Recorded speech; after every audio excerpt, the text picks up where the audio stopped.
Porque a felicidade exige-nos que antecipemos o futuro. O Grupo Leonesa está apostado em fazer do norte de Portugal o lugar mais feliz do mundo para se trabalhar e para se viver. O futuro precisa de locomotivas, de carruagens, de passageiros e de energias renováveis. Por isso promovemos o comboio como um motor que nos liga ao futuro pelos carris do presente. Trouxemos o comboio até Lessa do Balio e agora levamos o comboio até si. Porque as linhas que nos separam são aquelas que nos unem. O Grupo Leonesa patrocina o podcast Sobre Carris. E o Sobre Carris está de volta para mais episódios regulares. Voltamos a olhar para a atualidade ferroviária depois de termos estado à boleia do comboio da Simone e também do debate que fizemos em Coimbra a propósito do encerramento da estação nova que fica no centro do Coimbra e que tem data de fim marcado para os próximos meses. Eu sou o Ruben Martins e comigo, como sempre, Carlos Cipriano, viva! Ora, viva! E Diogo Ferreira Nunes, viva! Olá, viva! Diogo, vamos então a Bruxelas. Estiveste por lá com uma iniciativa da Comissão Europeia que olhava também para o transporte ferroviário e que tinha esse horizonte de pensar o futuro do transporte ferroviário na Europa. O que é que foi esta cimeira, este Connecting Europe Days, ao certo, e que conclusões é que tiraste destes dias? Isto é uma daquelas cimeiras da Comissão Europeia de política de transportes concretamente, ou seja, é uma daquelas cimeiras que é restrita ao público, ou seja, não dá propriamente para comprar um bilhete e ir assistir a painéis, ou seja, a pessoa tem que se registar, tem que pertencer normalmente a uma entidade de transportes, não é qualquer pessoa consegue estar ali, a imprensa, mesmo a imprensa, tem lugares bastante reservados. Aliás, de Portugal fomos nós, de uma maneira, sobre Carris e também uma pessoa da agência da Lusa, e não foram mais, mesmo de outros países também as representações eram muito limitadas. E quando se fala de comboios aqui nesta cimeira foi com o objetivo de ver se finalmente se conseguem meter as metas da descarbonização nos carris. Porque há mais de 2 décadas que a Comissão Europeia tem planos para incentivar o transporte ferroviário, mas a quantidade de pessoas e de mercadorias que andam sobre carris não continua a não passar dos 10%. E o transporte sobre rodas não para de aumentar, seja caminhão, seja o automóvel particular, seja o autocarro, enfim. E também o próprio avião tem ganho cota de mercado. E a ideia deste evento em Bruxelas é ver se finalmente a política de transportes começa a alinhar com a grande meta europeia de, em 2050, a União Europeia ser neutra em carbono, ou seja, as emissões de CO2 que são emitidas são totalmente compensadas com projetos de plantação de árvores, com projetos de captação de carbono e afins. Só que, ao mesmo tempo, nós vamos usar cada vez mais meios de transporte. Ou seja, o meio de transporte tem que ser limpo, tem que ter capacidade e aí é que entra o comboio. Sendo que, quando se fala de comboios de passageiros, fala-se muito nos corredores transeuropeus, fala-se, por exemplo, no corredor Lisboa-Porto Vigo, continua-se a falar no corredor Aveiro-Viseu-Salamanca, apesar de Espanha não estar muito para aí virada, e depois fala-se no corredor Lisboa-Évora, Elvas-Madrid, que é o que, da nossa parte, está mais adiantado. E depois, para as mercadorias, fala-se, por exemplo, em sistemas de acoplamento automático de vagões, que é uma coisa que já há 40, 50 anos se testava, ou seja, carregava-se um botãozinho e separavam-se os vagões, em vez de haver manobradores, só que agora finalmente parece que se quer evoluir nesta situação para haver mais segurança, para haver maior rapidez, também muitas vezes para haver menos custos, porque isto depois vai implicar que haja pessoas que a carreira de manobradores provavelmente está em risco nos próximos anos, porque se inventam estes sistemas automáticos já se sabe mais ou menos o que é que vai acontecer no futuro, porque os operadores baixando custos, com certeza que ou as pessoas são convertidas ou então vão ter de sair, não é? Inevitavelmente. E sobre a Bitola, Diogo, saiu alguma coisa desta conferência? O vice-responsável da DGMOV, que é a Direção-Geral da Mobilidade, foi graças a eles que nós estivemos lá,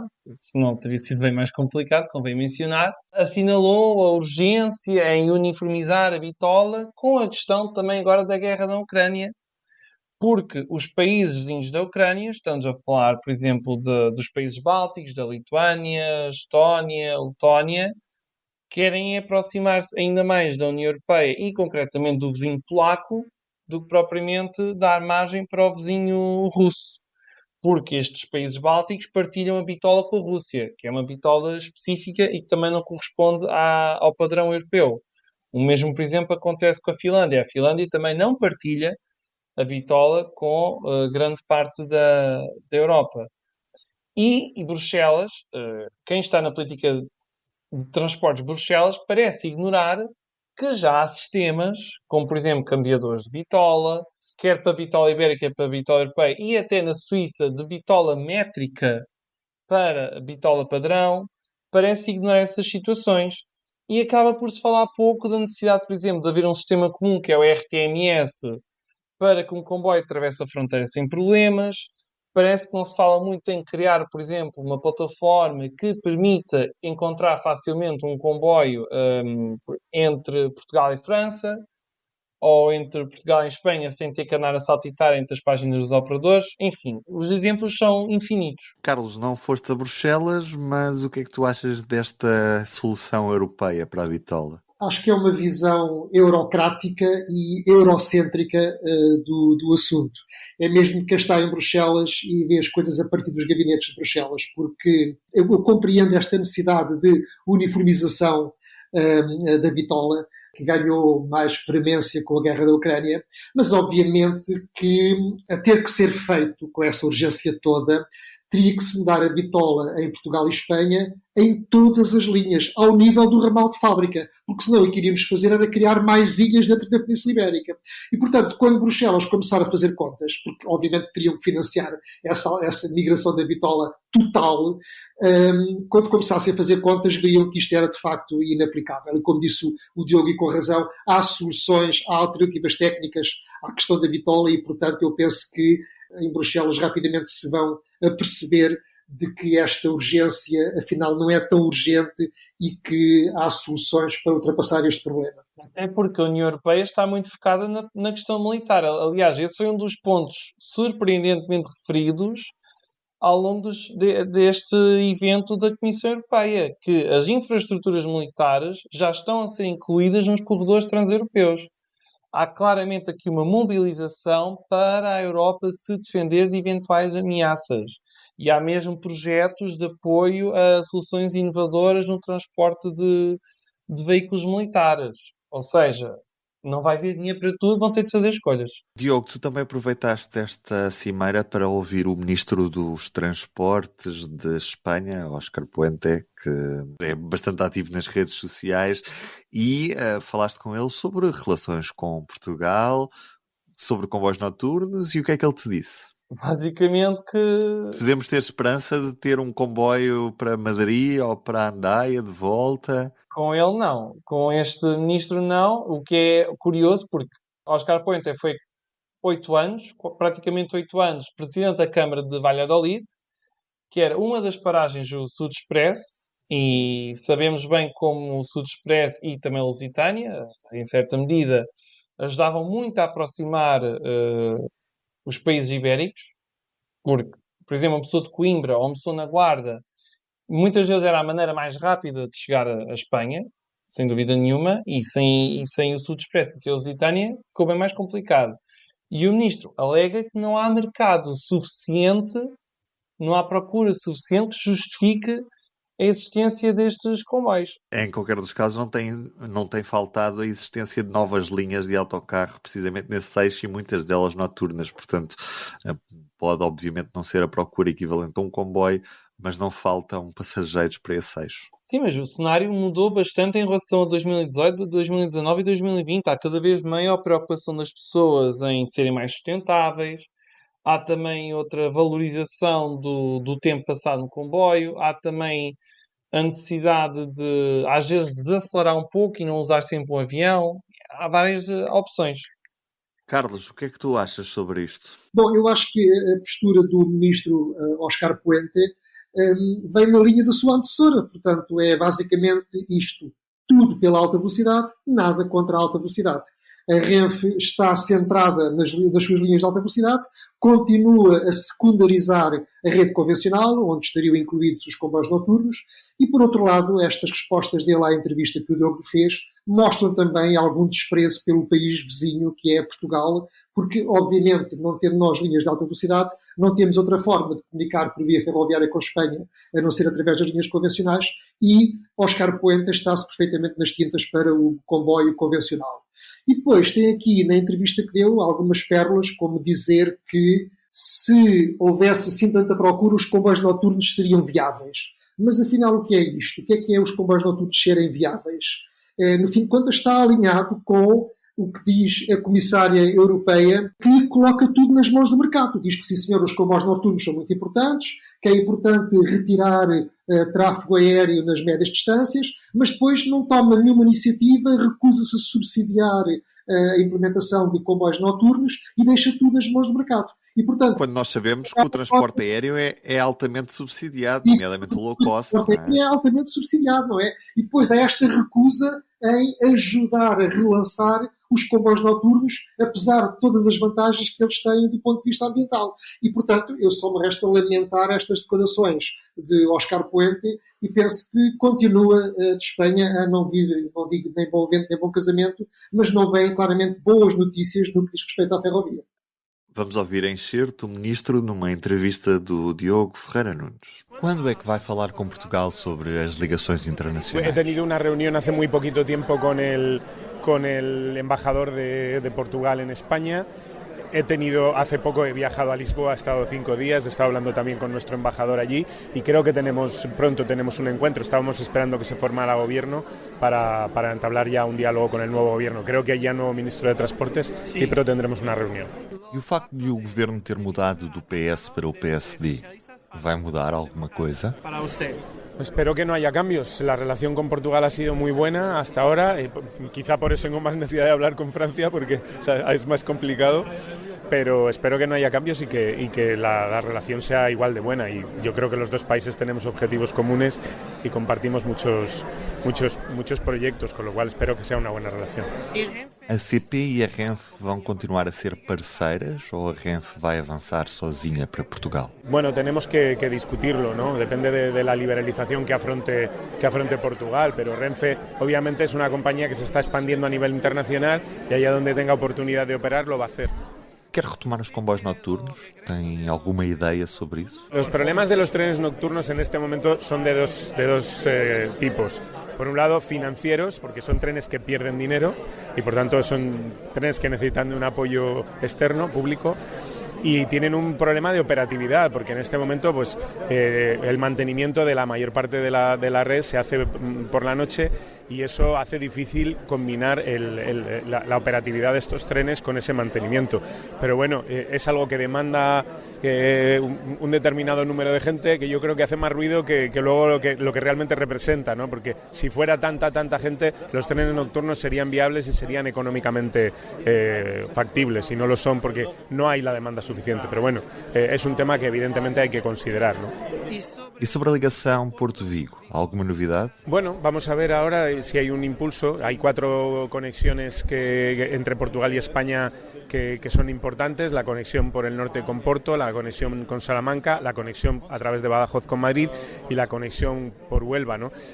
Yo siempre... No está en el mapa. Yo siempre he creído que Portugal tenía el máximo interés en la conexión con Porto y por tanto Porto con Vigo. Por tanto, ahí Portugal debe hacer un buen esfuerzo. Nosotros estamos trabajando en este momento en el proyecto de la salida sur del tren de Vigo y por tanto nosotros vamos a tener en un periodo de tiempo razonable preparada nuestra parte, la parte de España. ¿Hay algún plazo concreto de año? 2030, No, prefiero no comprometer plazos. Posto isto, Luís Montenegro, o nosso novo primeiro-ministro, esteve reunido em Madrid com o homólogo espanhol, Pedro Sánchez, e falaram também sobre o Mundial de 2030, uma oportunidade para meter à prova estas conexões entre Portugal e Espanha. Em 2030 é expectável que que pelo menos já haja um comboio direto entre Lisboa e Madrid. Mal seria se ele em 2030 ainda não existisse. Vamos ver se em 2030 ele já está a circular, mas o que é certo é que Carlos Cipriano, para já, sabemos que há uma vontade de tornar este Mundial amigo do ambiente. Já se fala na construção, inclusive, de um túnel ferroviário por baixo do Estreito de Gibraltar, inclusive para ligar entre a Espanha e Marrocos a rede ferroviária de alta velocidade. Entre Portugal e Espanha estamos um bocadinho mais atrasados nesse aspecto. E o que é que se espera para este Mundial, Carlos? Para já isto não passam de intenções dos ambientalistas, muito nobres e muito válidas. Neste caso, resultou de um estudo que foi feito por uma associação ambientalista catalã, que está integrada na Aliança Ibérica para a Ferrovia, em que concluem que em 2030, se concluírem todos os projetos de infraestruturas ferroviárias que estão previstos até à data, concluem que nessa altura 77% das cidades da Península Ibérica, que serão cidades-sede do Mundial, estarão a menos de 6 horas e meia de comboio de ligação entre elas. Portanto, menos de 6 horas e meia podem ser 1, 2, 3, 4, 5, 6, não é? E que, portanto, tendo em conta, sobretudo, até a própria rede de alta velocidade espanhola, que é possível ligar essa grande maioria das cidades por comboio. Quanto aos outros 23% das cidades que distarão mais do que 6 horas e meia, apresentam a solução de ligá-las através de confortáveis comboios noturnos. Estou a citar o estudo. Tendo em conta todas as vantagens da ferrovia face à deslocação de adeptos e de equipas técnicas e de atletas por via rodoviária e por via aérea, que é o que é mais expectável, eles consideram que vale a pena que os dois governos de Portugal e Espanha se entendam para começarem já a preparar um Mundial 2030 com 0 emissões carbónicas. Dizer também que Marrocos faz parte deste Mundial, não é? E que Marrocos já tem, desde 2018, uma linha de alta velocidade entre Tanger e Kenitra, que está ali às portas de Casablanca, por onde também podem circular muitos dos adeptos e participantes no Mundial. Além do mais, no Estreito de Gibraltar, portanto, já é possível, já há barcos de meia e meia hora, portanto, que são também uma alternativa ao avião muito menos poluente. O que é que eles dizem também? Dizem que é necessário que os governos devem entender-se para considerar que ter um Mundial com emissões de carbono próximas de 0 deve ser um desígnio e, como tal, devem começar já a trabalhar nesse sentido. No lado português, e segundo a Associação Ambientalista Zero, que faz parte desta Aliança Ibérica para a Ferrovia, eles consideram que é muito importante que se faça a TTT, a Terceira Travessia do Tejo, antes de 2030.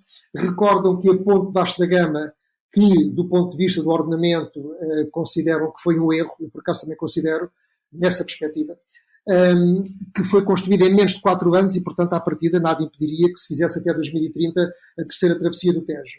E que deve-se dar igual prioridade à ligação Lisboa-Madrid, como se está a dar à ligação de alta velocidade Lisboa-Porto.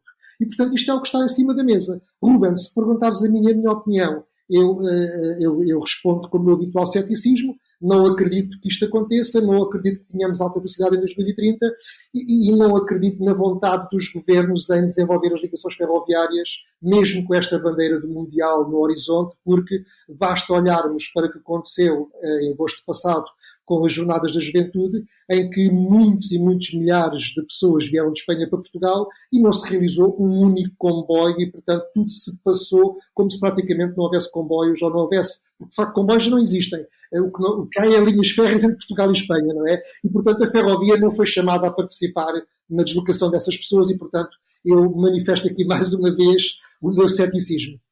Mas repara numa coisa, 4 anos passaram desde o fim do Lusitânia e do Sud Expresso, não há bilhética integrada que nos permita comprar um bilhete entre Lisboa e Madrid, por exemplo, não há sequer, falou-se na altura a possibilidade de estender o Alvia de Badajoz para Lisboa, havia essa possibilidade, não houve sequer depois os avanços nessa matéria. Sabemos que inclusive agora com a entrega dos comboios a Abril a que a Extremadura vai ter mais uma ligação para Madrid, nenhuma delas vai ser prolongada para Lisboa e, portanto, continuamos orgulhosamente isolados nesse aspecto, visto que parece que não há qualquer intenção de reverter esta situação. Diogo. Queria só assinalar que há equipas que podem dar exemplos de como usar o comboio nas suas deslocações. Eu estava aqui a ver, por exemplo, o Barcelona no ano passado foi jogar contra o Getafe para o campeonato espanhol e o que é que usou? Não foi o autocarro, não foi o avião, foi o comboio,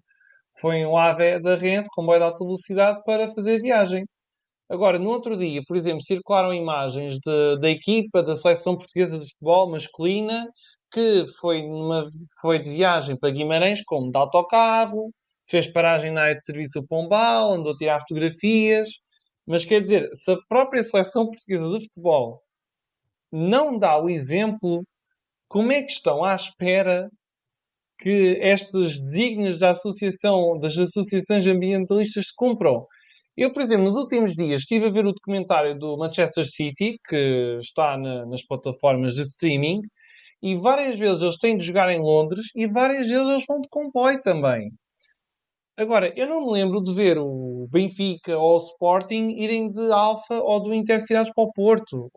Por duas razões, outras Diogo. equipas tipo o Vizela. Uma é, os próprios adeptos não fazem força pelo comboio como se faz noutros países, em que a opção de pegar um avião para ir para um estádio a 150 ou 200 km dali é bastante criticada. Às vezes acontece, é verdade.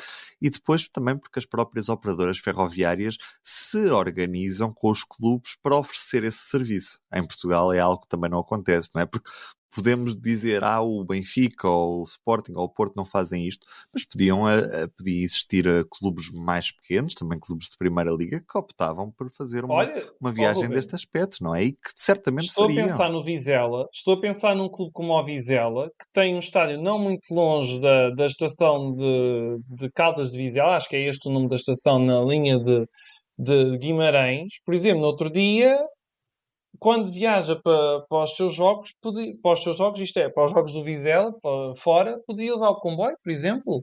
Era uma hipótese. E são equipas que podiam dar o exemplo, não sei, também parte da Liga Portuguesa, que é a entidade que organiza o campeonato de futebol, também parte deles esta iniciativa. Podia ser com a Liga Principal, com a Liga 2. Enfim, ou podia ser a Liga Feminina também, que está a ganhar grande impulso. Já agora deixa-me também partilhar o meu ceticismo também sobre este assunto. Que isso é tudo muito bonito, mas é assim. Se a CP já não está a conseguir dar conta do recado na sua oferta regular, como é que vai conseguir dar conta do recado fazendo uma oferta especial para transportar equipas e adeptos? Fica a pergunta. Até porque sabemos que as ofertas especiais, e deixem-me mesmo dizer isto porque fica bastante triste com algumas imagens que vi, têm sido feitos comboios especiais a pedido de algumas autarquias, algumas escolas. A Futurália, por exemplo. Material circulante que se viu, por exemplo, a viagem das escolas de Abrantes à Futurália foi em automotoras completamente grafitadas e para muitos miúdos é a primeira vez que andam de comboio e a imagem com que fica não é propriamente a melhor, já para não falar que os professores olham para aquilo e muito provavelmente nem sequer se sentem tentados em optar pelo comboio no próximo ano, quando forem escolher outra vez o método de transporte para levar os miúdos à feira que existe mesmo na FIL junto à Estação do Oriente. Isto deixa algumas marcas na imagem da CP e é de lamentar.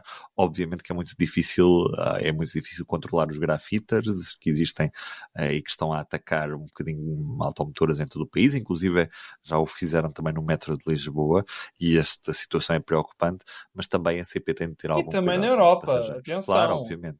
Quando estive em Bruxelas,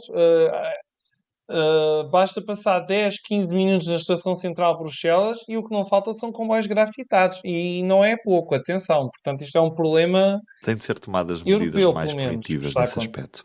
Passamos então para o próximo tema, porque entretanto já temos novo governo, temos novo Ministro das Infraestruturas, na nossa área, a área que damos mais destaque aqui no Sobre Carris, temos Miguel Pinto Luz como Ministro das Infraestruturas. Infelizmente, quando fizemos aquele debate no público, ele não pôde estar presente, por ser cabeça de lista no Algarve, foi convidado também, não o pudemos ouvir sobre a ferrovia.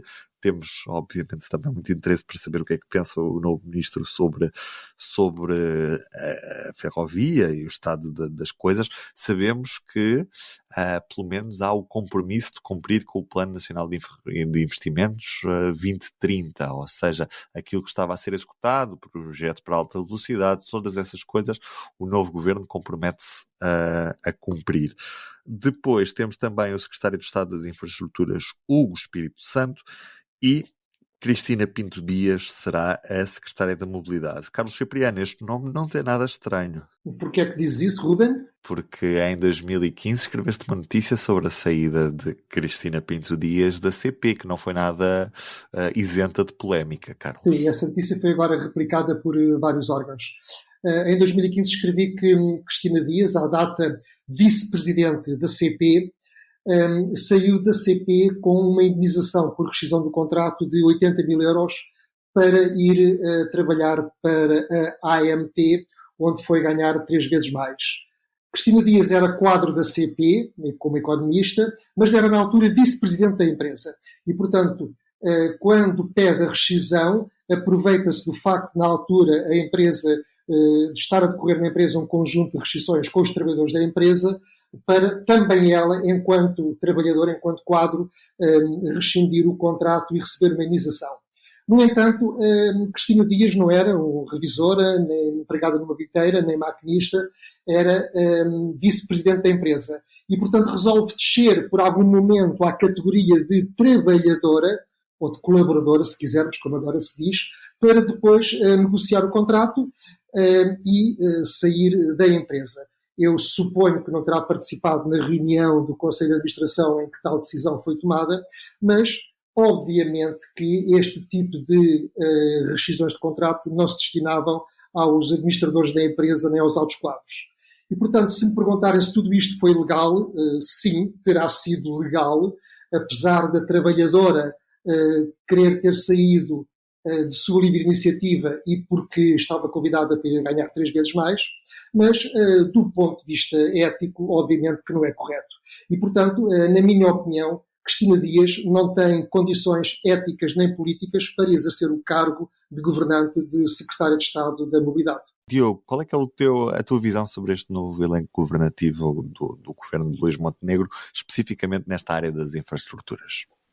Não, o começo não está a ser muito auspicioso, porque temos este caso que o Carlos recordou, o próprio ministro tem estado envolto em investigações com buscas no município, na sede do partido, PSD, ou seja, não está a ser um começo muito auspicioso. E qual é que é o problema deste começo que não está a ser lá muito, muito bom?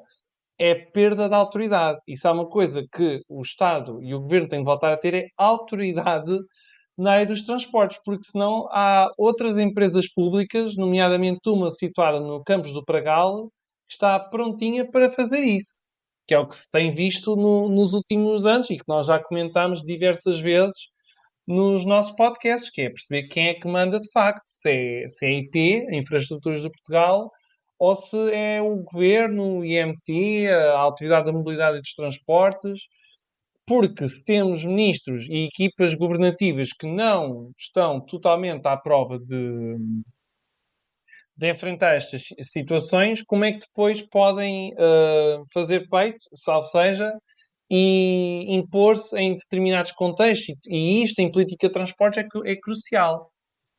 Porque quem define a política de transportes é o Estado, não é uma empresa pública. A empresa pública responde ao Estado, não o contrário. E se há menos autoridade da parte do Estado, então aí o caldo vai ficar entornado outra vez e depois daqui a uns meses lá estaremos a comentar: olha, afinal, quem é que manda nisto tudo? Carlos, afinal, quem é que manda nisto tudo? Era suposto ser o Governo, não é? Mas em relação ao Ministro Pinto Luz, eu tenho alguma expectativa em relação ao seu desempenho, não é? Obviamente que ele também, como diz o Diogo, está fragilizado em relação à questão judicial. Eu, mais pragmático, diria que tenho aqui um pequeno quiprocó em relação a este senhor, que é o seguinte: ele foi um mandante, e o termo mandante utiliza-se realmente quando se trata de crimes, e isto que eu vou dizer não é um crime, mas para nós é quase como se fosse.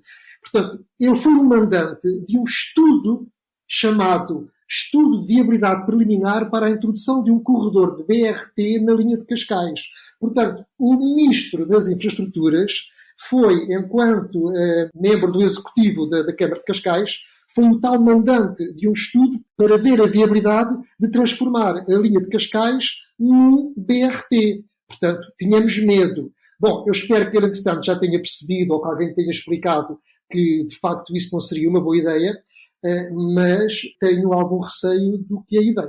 Carlos, mas deixa-me fazer a defesa da honra da bancada, ou seja, porque em março deste ano, ali na véspera das eleições, Pinto Luz, já ainda como cabeça de lista pela Aliança Democrática no Algarve, falava bastante sobre a eletrificação da linha e dizia claramente que não se melhorou o traçado, o ganho em termos de distância e tempo será pouco significativo, é uma oportunidade perdida. E sobre aquele projeto do Metrobus no Algarve, vou passar a citar, é pouco mais do que uma campanha de marketing, um nome bonito para uma não solução. Como está desenhado, sem ter uma via dedicada, o Metrobus será sempre sujeito ao trânsito habitual. É um projeto que tem de ser revisto, porque assim como está, não será uma verdadeira solução. Isto são declarações publicadas pelo Sul Informação, já agora. Também reparem, um Metrobus que nem sequer é uma via dedicada, eu não sei o que é umas paragens de autocarro com um upgrade, não sei. Para isso mais vale os articulados, não é? Que já existem há muitos anos e que funcionam bastante bem. Por este andar tenho um Metrobus à porta de casa e não fazia ideia. Entretanto, em Cascais, as obras prosseguem na linha de Cascais, estão a decorrer a um ritmo relativamente razoável, tiveram ali um percalço por causa também das obras do metro, no que toca à eletrificação e ao incêndio que houve na subestação do Cais de Sodré, mas pronto, entretanto as coisas estão a avançar normalmente. Uma obra de engenharia com alguma dimensão, mas o que é certo é que, Carlos, vai-se quebrar uma tradição histórica na linha de Cascais, que é não haver postes de catenária, ou seja, aqueles postes que alimentam a eletricidade nos comboios, do lado do rio e do mar, não é? Portanto, na prática, os passageiros que tinham até agora uma vista praticamente desimpedida para o Tejo e para o Oceano Atlântico, deixam de a ter. Isto é normal, Carlos? É inevitável? Quer dizer, não é um assunto extremamente importante, mais importante é a modernização da linha de Cascais tudo cur, mas não deixa de ser relevante que não tenha havido a preocupação por parte da IP de, no projeto, colocar os postos da catenária do lado oposto ao rio e ao mar. Recordando que essa preocupação existiu, pasme-se, em 1926, quando se eletrificou a primeira linha do país, que foi exatamente a linha de Cascais. Até porque, na altura, na revista Ciência e Indústria de novembro de 1927, estava escrito que, em lugar do sistema vulgarmente empregado de 2 postes, um em cada lado da linha, a sociedade estoril usou de um único poste, fazendo uso de consolas apropriadas, abrangendo as 2 vias. Os postes estão geralmente colocados do lado norte da linha, a fim de deixar mais livre a vista para o mar e de evitar a frequente projeção interrompida da sombra dos postes para dentro das carruagens, o que seria incómodo para os passageiros. Em 1927 havia essa preocupação, porque é que deixou de haver em 2024, Carlos? Porque a IP não tem memória, não tem conhecimento destas coisas e, portanto, quando faz os seus projetos, passa por cima do passado e faz uma abordagem muito pragmática, muito tecnológica e não incorpora esse conhecimento do passado nos seus projetos. Obviamente, quer dizer, a IP argumenta, na peça que eu escrevi está a argumentação da IP, que diz que do ponto de vista técnico era muito mais difícil, mas não é impossível e ficou por provar quanto mais poderia custar o projeto para terem tido a preocupação de colocar os postos do lado oposto da Frente Ribeirinha. Bom, não sei qual é esse delta, não sei qual é essa diferença, mas num projeto de tantos milhões, certamente não seria muito significativo. E, portanto, não sendo muito grave esta questão, é mais uma vez a prova de que em muitas coisas a IP não tem memória e pormenores que em 1926 eram valorizados, que é vamos deixar a linha desimpedida com vista para a Frente Ribeirinha, em 2024 não são importantes para a IP. É mais ou menos como fechar linhas agora, quando não se fechava também antigamente. Basta olhar um bocadinho ao oeste. Vamos ao oeste, para Diogo. se ver isso. Diogo, eu até tenho o desafio de perguntar quantos meses é que tu achas que a linha do Oeste estará fechada. Isto porque a perspectiva atual são de 4 meses, mas também a Beira Alta tinha a perspectiva de serem 9 meses e onde é que eles lá vão? Aliás, temos um Já concurso a vão 2 decorrer, anos. temos um concurso a decorrer daqui a bocado. As pessoas já nem se lembram, concorreram para adivinhar quando é que a linha da Beira Alta reabre. E o que parece certo é que cada vez mais vai ser difícil acertar numa data para a reabertura.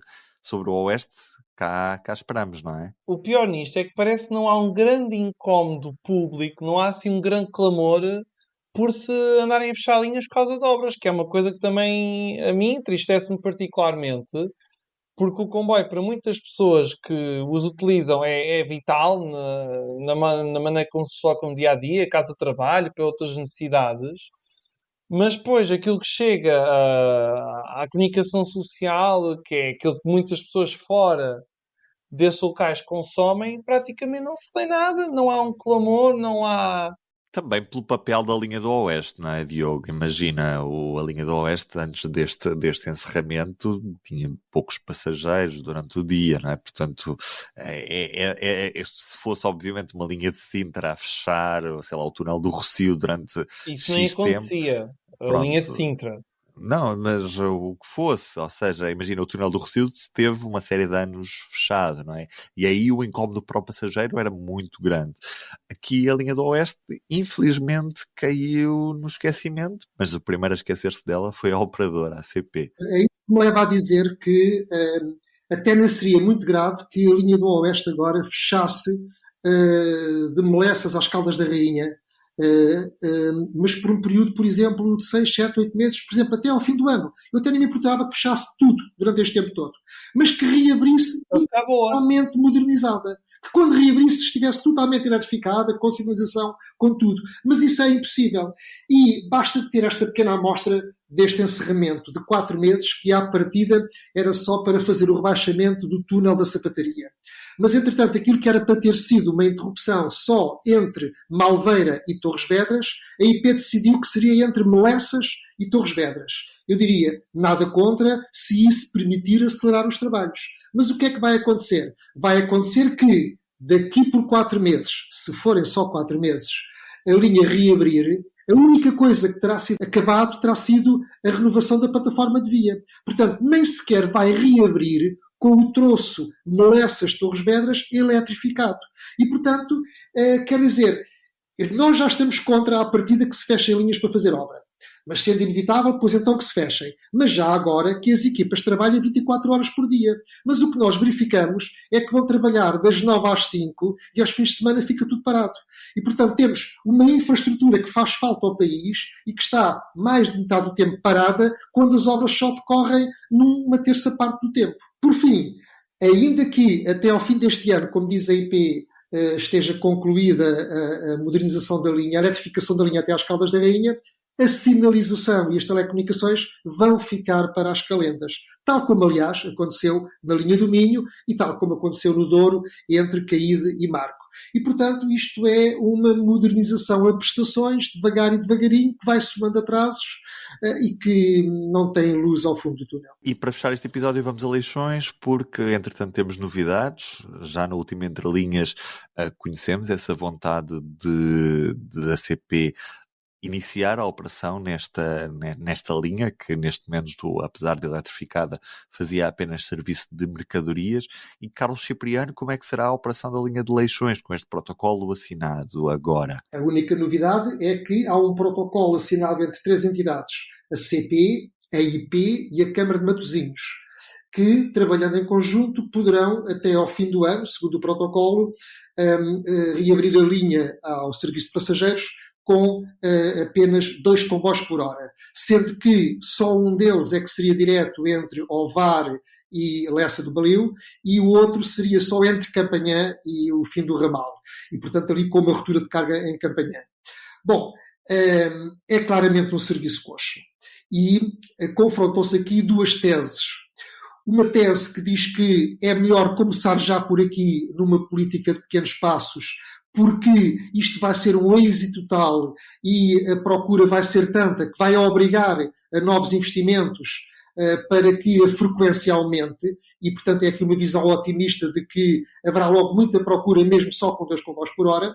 E há uma outra postura que diz que era melhor esperar para duplicar já a linha, para preparar a oferta como deve ser e para se ter pelo menos 4 a 5 comboios por hora e fazer desta linha de Leixões uma linha ferroviária, um anel ferroviário da cidade do Porto. Bom, pelos vistos a opção foi pela primeira, isto houve aqui algum empenho do próprio então Secretário de Estado das Infraestruturas, Frederico Francisco, que conseguiu juntar a CP, a IP e a Câmara de Matosinhos, pô-los a assinar este protocolo e, portanto, tem algum mérito em ter lançado este projeto. No entanto, a minha pergunta é esta. Será que deveria ser essa a postura do governo? Ou seja, um governo com alguma autoridade, como há pouco o Diogo aqui defendia, é um governo forte, dá ordens às suas empresas públicas e diz é importante reabrir esta linha para o serviço de passageiros e, portanto, o governo ordena à IP que construa as plataformas, ordena à CP que prepare uma oferta e, portanto, as empresas só têm que cumprir aquilo que diz o governo. E se não têm recursos para isso, obviamente devem explicar porque é que não têm recursos. O que me parece aqui é que isto foi tudo pedido quase a favor por parte da tutela. E eu confesso mais uma vez, desculpem lá o meu ceticismo, eu não acredito que até ao fim do ano haja comboios de passageiros a circular no ramal de Leixões, porque mais uma vez tudo isto fica só no papel. Não estou a ver a IP a ir construir as tais plataformas provisórias. Não sei quando é que a Câmara de Matosinhos arranca com as obras para os acessos e estou a ver a CP enredada nela própria nas suas dificuldades para conseguir criar uma oferta regular naquela linha. A questão é que a proposta da CP foi apresentada em agosto. Portanto, passou mais de meio ano até se assinar apenas o protocolo. Eventualmente, os comboios começam a circular em dezembro deste ano. Ou seja, mais de um ano depois da CP ter apresentado a proposta. Estamos a falar de uma coisa minimal. Porque não há comboio... É um prolongamento de comboios que já existem. E são plataformas provisórias que, se for preciso, uma semana põe-se. Põe-se uns pré-fabricados com um espere e toca a andar. Mas o meu receio é que aquilo por vezes fique depois definitivo, não é? Também há esse risco. Sim, mas a questão é, isto é uma medida relativamente fácil, relativamente rápida, mas demora-se tanto tempo a que as coisas aconteçam, porque não há vontade. Infelizmente que o protocolo ainda foi assinado, porque agora o atual governo, com o Miguel Pinto Luz nas infraestruturas, está bem amarrado a isto. Agora, se isto não acontecer mesmo... Não parece que fico amarrado a isso, mas enfim, aliás, há aqui um outro exemplo muito parecido, que é a questão da linha do Volga. Há quantos anos é que na linha do Volga já foram identificados os apiadeiros e estações que devem ser deslocalizados para ficarem mais próximos dos centros geradores de procura, nomeadamente escolas, supermercados, centros de saúde, etc. São coisas fáceis de fazer e, no entanto, há anos que se fala nisso e não se fez rigorosamente nada. Para terminar, deixem-me só dizer-vos o seguinte acerca deste protocolo que foi assinado entre 3 entidades públicas, Câmara de Matosinhos, CP e IP, e que tem uma cláusula de confidencialidade. Não se entende como é que 3 entidades públicas fazem um protocolo em que há uma cláusula de confidencialidade em que as partes se comprometem a tornar confidenciais um conjunto de informação. Eu julgo que é importante denunciar aqui este paradoxo ou este anacronismo, até porque o nosso código deontológico diz que, cito, o jornalista deve lutar contra as restrições no acesso às fontes de informação e as tentativas de limitar a liberdade de expressão e o direito de informar. É obrigação do jornalista divulgar as ofensas a estes direitos. Fim de citação. E eu penso que divulgar que um protocolo deste tipo tem uma cláusula de confidencialidade é um dever nosso. Basta recordar o nosso episódio dedicado a este tema das cláusulas de confidencialidade, que foi gravado em julho do ano passado, a partir de Aveiro, que contou com António Granado, professor António Granado, um jornalista também, professor e especialista nesta matéria de acesso às fontes. E sobre a Comissão de Acesso aos Documentos Administrativos vale a pena ouvir e também serão presenteados com o nosso teste à CP, IP e à Autoridade da Mobilidade e dos Transportes. Fica feito o convite nos 50 anos da liberdade. Um abraço e até ao próximo episódio. Um abraço. O público fica no ouvido.